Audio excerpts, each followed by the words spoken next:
UFC's International Fight Week kicks off momentarily. UFC 317 is shaping up to be a pretty awesome card. 2 title fights on the line. Some questionable decisions with the prelims versus the main event lineup. But overall, it's looking pretty awesome. So in today's video, I'm going to be breaking down the 5 main events, or the 5 main fights on the card. And yeah, let's just jump straight into it, guys. So as always, thank you for tuning in. And without further ado, let's jump into it. First up on the main card, this is the questionable one. Probably should have been on the prelims, but, you know, I don't make the fight cards. I just break them down. We've got Peyton Talbot taking on Felipe, the Jungle Boy Lima in the bantamweight division. Peyton Talbot's coming off a loss. Not a great indicator of being main event material, but nonetheless, he's an interesting prospect. He was on the Contender Series back in 2023, and he fought in January on the last lightweight title fight card, and it was his first loss in his professional career. Unanimous decision. So, didn't get finished, but, he's very much an offensive fighter. He likes to push a high pace. So going up against Lima, he's shorter. Lima's shorter. Peyton Talbot's got the reach and height advantages. And he's coming off some wins as well. Yeah, he's only had 2 fights in the UFC. So he's again, a good matchup, honestly, because they're going to be both hungry to showcase their skills in the octagon on the main card. So there'll be this will be the most amount of eyes on either of these fighters in quite a while. So, and both about 6-7 months off, so they've had plenty of time to recover. Both of their last 2 fights went to decision. Felipe's got 1 submission win. Peyton Talbot's got a couple wins. 4 wins, 1 loss. So it's not it's going to be, I think they're both going to be it's going to be a good testing ground for each of them. That being said, I think Peyton Talbot's coming in the favorite just based off, a slightly better resume. No, I'm wrong. Felipe Lima's 14-1. Interesting. Yeah, it's just going to be fast-paced striking. Top heavy, very much a stand-up game for this fight. Peyton Talbot is coming off a loss, so he's going to be obviously more hungry to get back in the win column. We'll see what happens. I think given. See, I want to say Peyton Talbot's going to get the job done, but it's interesting. Peyton Talbot's coming in as the slight underdog. That being said, I think I'm going to back in Peyton Talbot to win via decision. It could end via finish, but I'm leaning towards a decision. I think they're both going to be testing each other as much as they can for the full 15 minutes. So yeah, Peyton Talbot via decision. That's my pick. Moving on to the lightweight division, we've got Beneil Dariush taking on Renato Money Moicano. This fight I'm actually pretty excited for. Moicano's coming off a loss to the champ. He obviously had a late... he was a late inclusion for the Arman Sarukian Islam Makhachev matchup, and Islam put him away within the first round. Darce choke got him out of there pretty quickly. And Beneil Dariush is coming off a loss to back-to-back losses, I should say, between Charles and Arman. Yeah, see, I don't think that Moicano loss is really going to affect his performance. I don't think Moicano losing to Islam is going to really affect the performance. You know, he was on a nice win streak over the last few years. I wanna lean towards Moicano for the win. You know, Beneil Dariush he's 36. I think he might have even just turned 36. Yeah, May 6th, 1989. Yeah, he's 36. We love those age statistics, don't we? Moicano's 2 weeks young. That's right. In the press conference, he was like, 15 days younger. He's 15 days younger than him. So, but they're both 36. Again, this might be more of a mixed bag in terms of striking and grappling as opposed to the Talbot fight. We're gonna see a little more groundwork in this one. We're gonna see a good deal of grappling. You know, there's gonna be quite a few scrambles throughout the fight. If Dariush gets on top, then Moicano's gonna need to utilize his grappling to get out of that. His bottom work's actually pretty good, so I think he could overpower Dariush. What have I got here? Dariush is southpaw left kick and overhand left. Yeah, true. Dariush is a southpaw. That's worth mentioning, yeah. Dariush has had some more experience. Yeah, true. Dariush has fought Charles Oliveira. That's a good point. Moicano went one round with Islam. Dariush will make those takedown attempts, whereas Moicano might keep the stand up as much as he can. I want Moicano. I don't want to be too harsh on Beneil, but I just don't really care for the guy. You know, everyone was saying he was going to beat Charles Oliveira, and then what happened? Charles put on a stunning performance in that fight. Yeah, I don't know. I'm actually a bit up in the air about this one as well. Very similar records: 20-6-1, 20-6-1. Very close money line. So I'm not alone. It is a very contentious matchup. Very contentious matchup.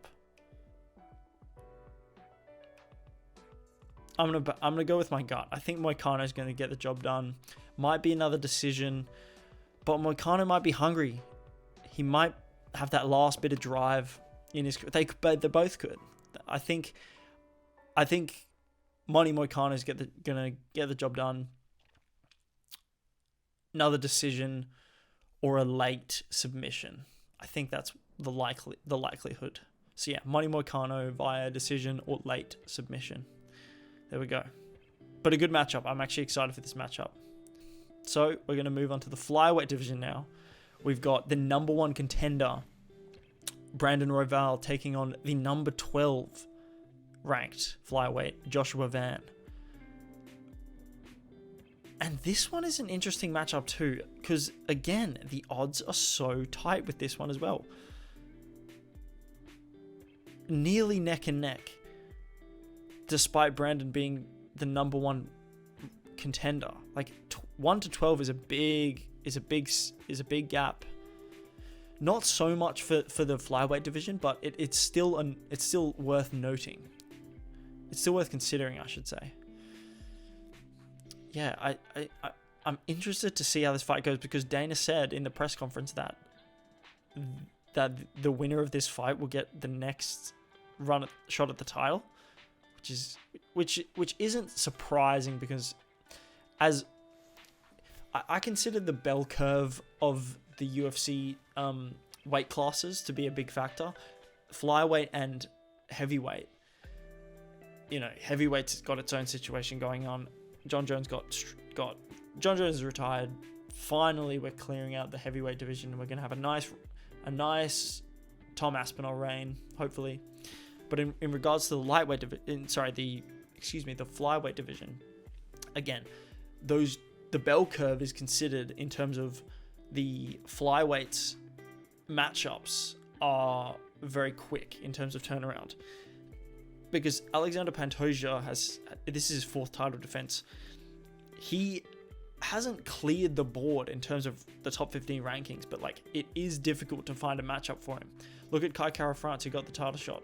He beat Steve Erceg in a pretty great win, but Steve Erceg had just fought for the belt just before. And, you know, Kai's, what is it? I think he's got like a 1-fight win. He's got a 1-fight win streak. Let's look here. Yeah. After so he was fighting for the belt. He fought for the belt against Brandon Moreno back in 2022. Lost that one. And then he was out for like a year. And then he headlined a fight night. Lost that. And then he beat Steve Erceg in a round one finish. Yeah. Split decision loss, that being said, for the fight night. But a loss is a loss. Two fight loss streak. Beats Steve Erceg convincingly. Finishes him in the first round. Gets a title shot. Wouldn't happen in the something like that would not happen in the featherweight division, lightweight division, welterweight division, middleweight division. You get my point. Flyweight, you can win 2 fights. You can win 1 fight convincingly. You get a title shot if you're in the top 10. Going back to this fight, I think I'm interested to see how Joshua Van's going to go. This is going to be the biggest performance of his life.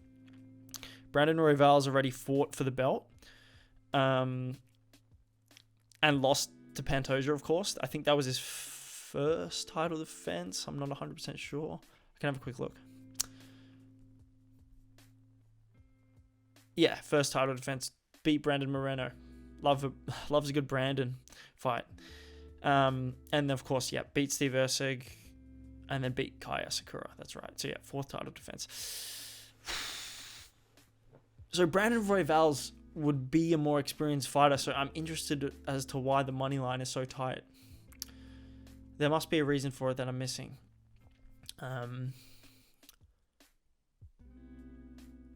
He is risking his number 1 spot. I'm surprised he took this matchup, but again, because of the flyweight situation, this was one of the only fresh matchups the Dana and Hunter and the UFC could give us. So,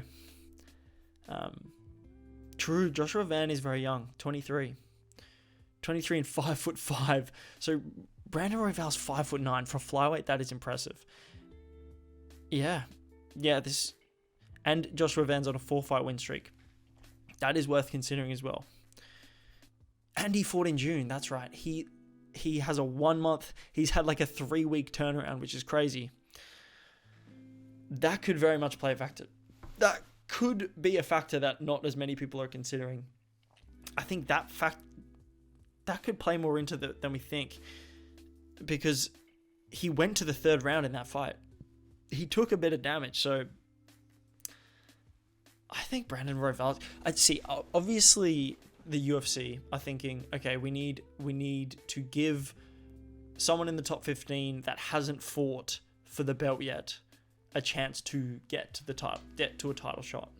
And if Kai Kara-France wins, that mixes things up enough to where there can be some fresh matchups for a title fight.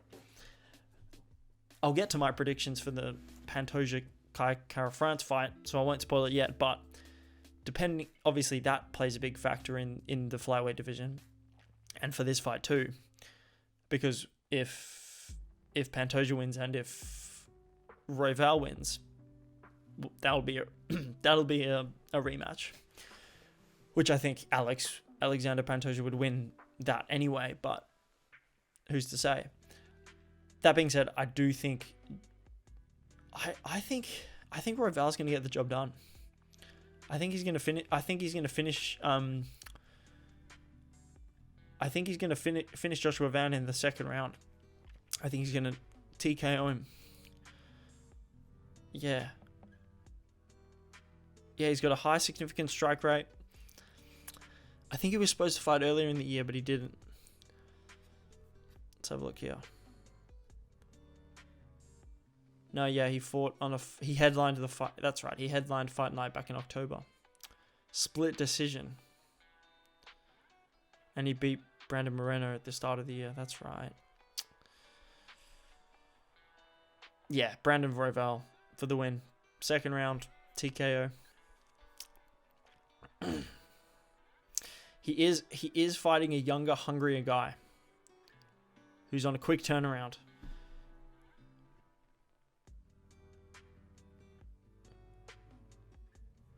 Is this a 5-round fight? I don't think it is. It should be a 5-round fight, but it's not. It's like the Charles Oliveira, Arman Tsarukyan fight. I feel like if it's a title contender fight where it's all but guaranteed that the winner's gonna be in a title fight, they should just give them 5 rounds anyway as a good proving ground. But regardless, yeah, I think Brandon Royval's gonna get the job done. I think he's gonna upset the division by continuing to have these repeated matchups in the flyweight division. But yeah, Brandon Royval, second round TKO. That is my prediction. Veteran versus hungry up and comer prospect. Yep. Okay, let's move straight on. Speaking of the boys, the cannibal, Alexander. I just say Alexander, but it's Alexandre Pantoja because he's Brazilian. He's had an awesome run. He is getting disrespected in the pound for pound rankings. He said it himself. The media have been saying it. The hardcore MMA fans have been saying it. And this, I think, will be a good opportunity for him to jump, hopefully, into the top 5 if he gets this win against Kai Kara France. And, you know, they've been sharing this. They've been sharing him and Kai's history in their media run, but not many people know that they actually already fought each other in the Ultimate Fighter in an exhibition. So it didn't count towards their records, but it was and Pantoja beat him, I think, in a decision. I think it was only a 2-round fight, so, you know, it's not a big showing of their ability. And this was like, I think, 8-9 years ago. So we're in a completely different facet of fighting right now. Like, Pantoja's the champ, and Kai Kara France has been a title contender. Yeah, they're both in completely different standings as they were, as opposed to when they were on the Ultimate Fighter. So obviously it's going to be a completely new matchup. That being said, Pantoja is on an insanely good run, and I don't think that's going to stop. I want to see him. And what I love about him is he doesn't care about double champ status. He doesn't care about that. He's happy with his belt. He's happy to continue defending his belt. I think if he puts on a stellar performance tonight, he's going to, some say he's already overtaken Demetrius Johnson as the flyweight GOAT. I think that is undoubtedly the truth if he wins convincingly tonight. I think if he puts on a really nice performance and gets a finish, puts Kai Kara France away within the fight, within the first 3 rounds, first 4 rounds, even just within the fight. If it doesn't go to decision, or if he puts on a very convincing, clear, dominant performance, I think he's going to be considered the flyweight GOAT. Kai Kara France does pose an issue, though. You know, he looked good against Steve Erceg. As I said, put him away in the first round.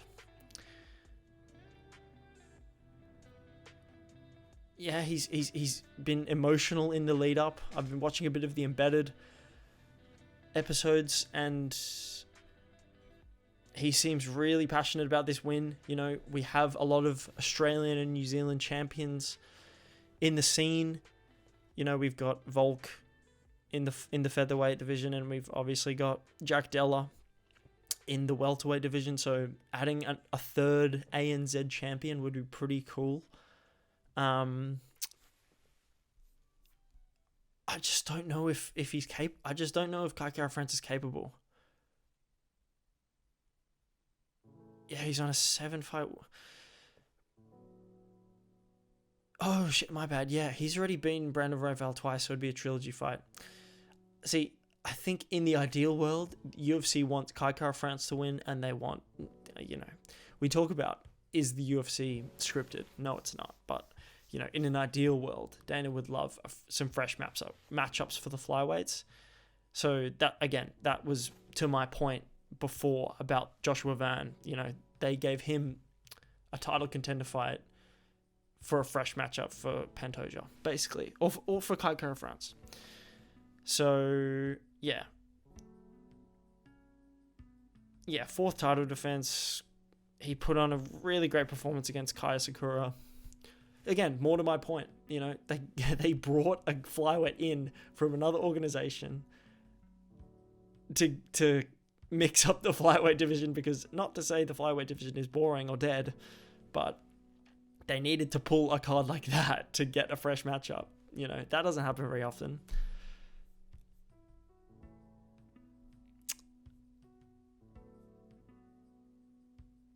Yeah, that's the only thing I would say that Pantoja needs to be worried about is Kai Kara France's knockout power. He's a vicious knockout artist, but Pantoja's got that experience. He's been the champ for like 2.5 years, longer maybe. Yeah, 2 years. 2-year title reign is good, and he's been consistent, which I can appreciate. They're both gonna push the pace. It's gonna be predominantly stand up. Prediction wise, I think Pantoja's versatility and his experience and his confidence in the octagon, I think I'm going to lean towards Pantoja remaining the flyweight champion. Yeah, he's coming in as a fairly 250 favorite. So Kara France is coming as the underdog, predominantly stand up. Brazil versus New Zealand. I'm backing in, despite having love for my Australian and New Zealand people. I think Brazil's going to get the win on this one. Pantoja, the cannibal, I think he might finish him as well, honestly. Yeah, round 3 or 4 finish. I'm going to say Pantoja round 4 finish. I think we're going to go well into this fight. I think they're going to test each other rounds 1 and 2. And then Pantoja's going to push the pace, push that championship level pace on Kai Kara France, see if he can handle it. And then whether or not Kai handles it or not, we enter the 4th round and Pantoja puts him away. Without further ado, we get into the main event. In the lightweight division, the vacant title is on the line. As we all know, Islam Makhachev has vacated the lightweight belt to move up to welterweight to fight Jack Della Maddalena at the end of this year. October-November is the targeted date. In the meantime, Ilia Topuria vacated his featherweight belt to let Alexander Volkanovski take on Diego Lopez, and Volk got his belt back. Ilia Topuria is now hoping to claim a second belt to become a 2-division champion against Charles do Bronx Oliveira. Am I pointing at the right spot? Yes, I am. Charles Oliveira, the boy. I hate to sound like a casual, but I love Charles Oliveira and I love Ilia Topuria. So I'm really contentious about this fight. I'm really up in the air about where this fight's going to go, what's going to happen. I'm really trying to look past emotion. So many people have said, oh, my heart says Charles, but my mind says Ilia. I'm going to try break this down as best I can. We've had some interesting events, and we've had some interesting things play out in the lead up to this fight. It's been very respectful. Ilya said at the very end of Embedded, he said, "How can I hate this guy? I'm trying to hate this guy and I can't." Ilya Topuria supposedly missed weight. He weighed in at 155.5, and then the guy who does the weigh-ins, controls the scale, misspoke. So he actually weighed in at 155 flat, which is the weight limit for a title fight, of course. Interesting stuff. I don't think he missed weight. You know, some will say Charles had the same issue for his fight against Justin Gaethje, and he actually was stripped of the title, and he couldn't reclaim his belt in that fight, although Justin Gaethje could take the belt. And he missed weight by 0.5 pound, and that was the result. And then it was a vacant fight for the belt against Islam back at the end of 2022. This is all just I'm just getting sidetracked at this point, but in terms of the fight, Ilya looks so confident, man. He's been nothing but confident and calm and collected throughout this press conference. Very little animosity between the two of them. Nothing but love and respect. You know, they even hung out for a little period during the weight cuts throughout the start of this week. I'm so confused, man. I'm so confused about where this fight's going to go. Ilya Topuria is a great grappler. He's a great submission artist. He was known for his submissions before he became this knockout artist against Volk and against Max Holloway. He's put on a clinic in the featherweight division, and he might go on to put on a clinic in the lightweight division. He might fight twice in the lightweight division and then move up to the welterweight division if Islam gets the welterweight belt. We don't know. His reign at lightweight might be short-lived. Whether he even wins this belt, I'm interested to see what happens if he doesn't win this belt. I'm presuming because he said he's so done with the featherweight cut. I think he's not gonna go back down to featherweight. That's for sure. Volk will try. Volk will say, "Oh, dude, come back down. Rematch me." Not a good idea, Volk. You'd get killed. Respectfully. Ilya is going to stay in the lightweight division. He is such a slick boxer, man. It's going to be a lot of stand-up. It could end the same way Islam beat Charles.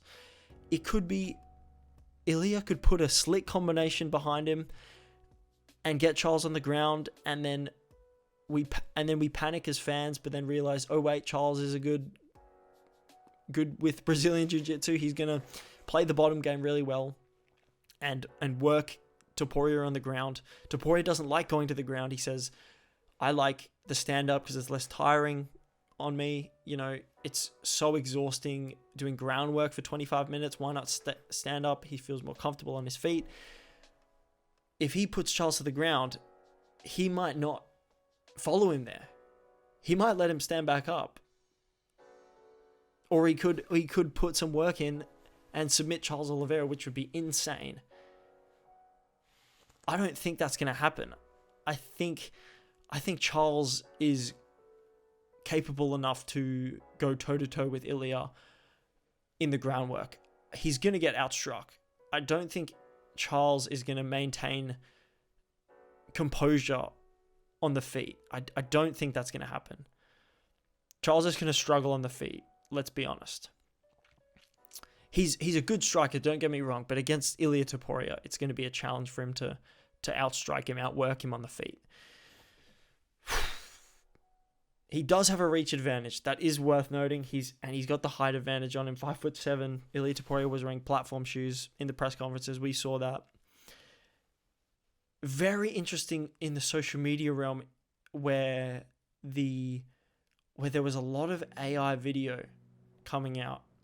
There was a video in particular of Charles putting his hand on Ilya's head, which a lot of people thought was real, completely AI generated. again, sidetracking here, but we're seeing a lot more fake content being shared on social media for the UFC, which is concerning. I'm not a big fan of it. That being said, I also hate Charles Oliveira's trunks. I'm not gonna lie to you. Ilia Topuria looked like a stud in UFC 308 with his golden gloves and his red tape and his matching red and gold trunks. He looked like an absolute stud, and he won't have the gold gloves on this particular outing, but his trunks are still great. Charles's shorts aren't that amazing. I like that it's the favelas and it's his upbringing and it's his culture and his history. But I'm not a big fan of the color scheme. I'm not a big fan of the design. Does this matter about the about the performance? Absolutely not, but I thought I'd mention it. Drake also bet on Charles Oliveira. Drake backed in Charles for the win. Whether or not the Drake curse plays a factor, it could be over for Charles. It could very well be over for Charles, given that one detail. Given Drake, bet him. Bet for him to win. Oh gosh, please don't let this be the end of Charles. People say Charles might retire if he gets KO'd. I don't know about that. He is 35. He's that magical 35 number. We'll have to see.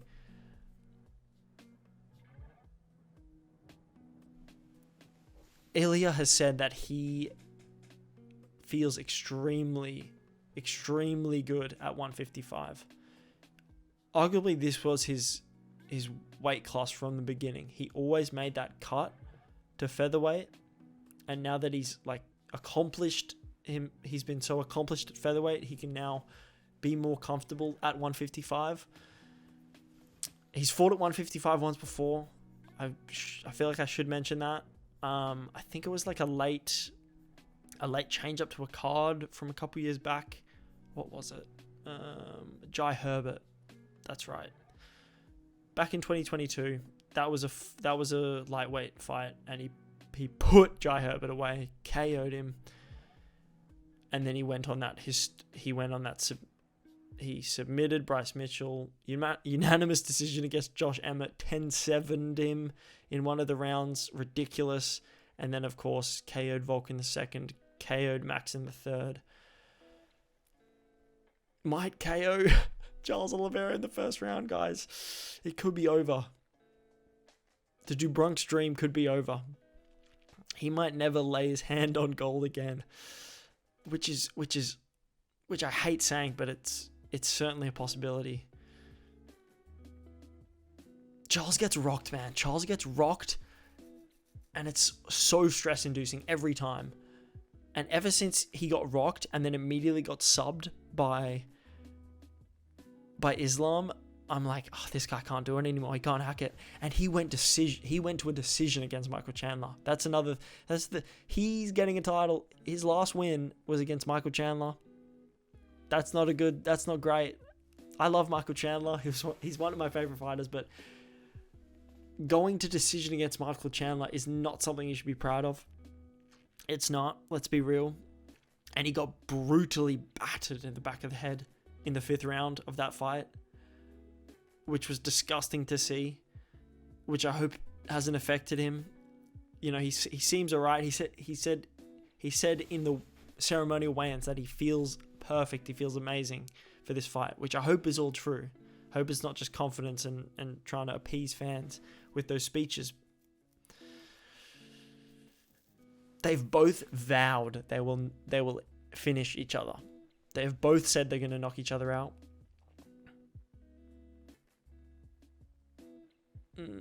This is good. This is a dicey matchup. I'm scared to claim who's even going to win this.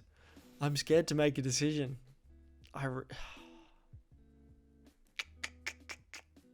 Also, when I say Michael Chandler, I of course know Charles got the belt from a vacant like Michael Chandler when Khabib left. Michael Chandler was different for 3.5 years ago. He was actually a good contender. and then he's kind of just, fallen by the wayside, sadly, which sucks because, as I said, I like Michael Chandler.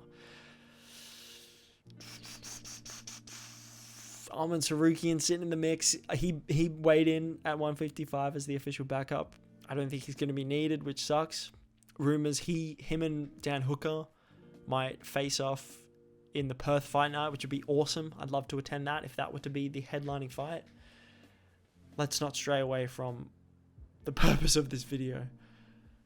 Who do I think's going to win? Who do I think's going to claim the vacant lightweight title at UFC 317? I think it's going to be Ilia Topuria. It's going to be Ilia Topuria. I hope Charles does all he can, and I'd love to see Charles win, but in terms of what I want to happen versus what I think will happen, I think Ilia Topuria is going to get the job done. I think he's going to knock him out. Not in the first round. That's a bit outlandish. Not outlandish isn't the right word. That's overly confident. I think he might put him out in the third again, or maybe the second. I'm going to say Ilia Topuria second round TKO. I don't think he's going to knock him out cold, although that is a possibility. But yes, I think Ilia Topuria is going to beat Charles Oliveira tonight, which sucks. I'm going to have to take this poster down. No, I'm going to keep it up. I love Charles Oliveira. Do Bronx. From the favelas of Brazil. But yeah, to be unbiased and have from an analytical standpoint, I think Ilia Topuria, El Matador, is going to become a 2-division champion of the UFC. And then hopefully the Islam Makhachev matchup with him is still a possibility. We'll see. Apparently Islam vacated the belt because he didn't want to hold up the division. He could have easily held onto the belt for one more fight and been in this fight. History, the UFC and Hunter Campbell and Dana White thought otherwise. What's done is done. I'm excited for this fight. I'm excited for this card. It's going to be awesome. Guys, thank you for tuning in. I will briefly recap my picks for this card. Ilia Topuria taking on Charles Oliveira. Whew. From the bottom to the top, we will go through each fight quickly and recap. Payne Talbot versus Felipe Lima. I think Payne Talbot is going to get the job done. Slight underdog. I think he's going to win via unanimous decision. Beneil Dariush versus Renato Money Moicano. I think Moicano is going to get the job done. Also by decision. Maybe a late finish. I'm leaning towards decision though. Brandon Royval versus Joshua Van. Trying to mix up the flyweight contender spots. I think Brandon Royval, uninterestingly, is gonna beat Joshua Van and potentially set up a trilogy fight for the flyweight title shot against Pantoja, who I also think is going to win. Pantoja is going to put away Kai Kara France in the later rounds of the fight. And that brings us to the bull versus the lion. Ilia El Matador Topuria versus Charles do Bronx Oliveira. I think Ilia Topuria is going to TKO Charles Oliveira in the third round. Maybe the second round, maybe the third. It's going to be... Oh man, it's going to be good. I'm excited. I am excited. Despite thinking about the result, I am excited for this fight. It's going to be an awesome matchup. Ilia Topuria runs the world, man.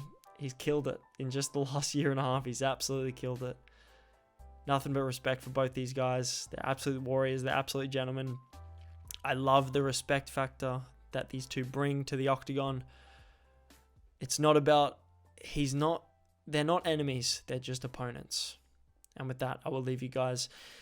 Hope you guys enjoyed my breakdown and my thoughts on UFC 317. This has been The Film Fighter. I'm Alex. Thank you for tuning in, and guys, enjoy the fights. Take care.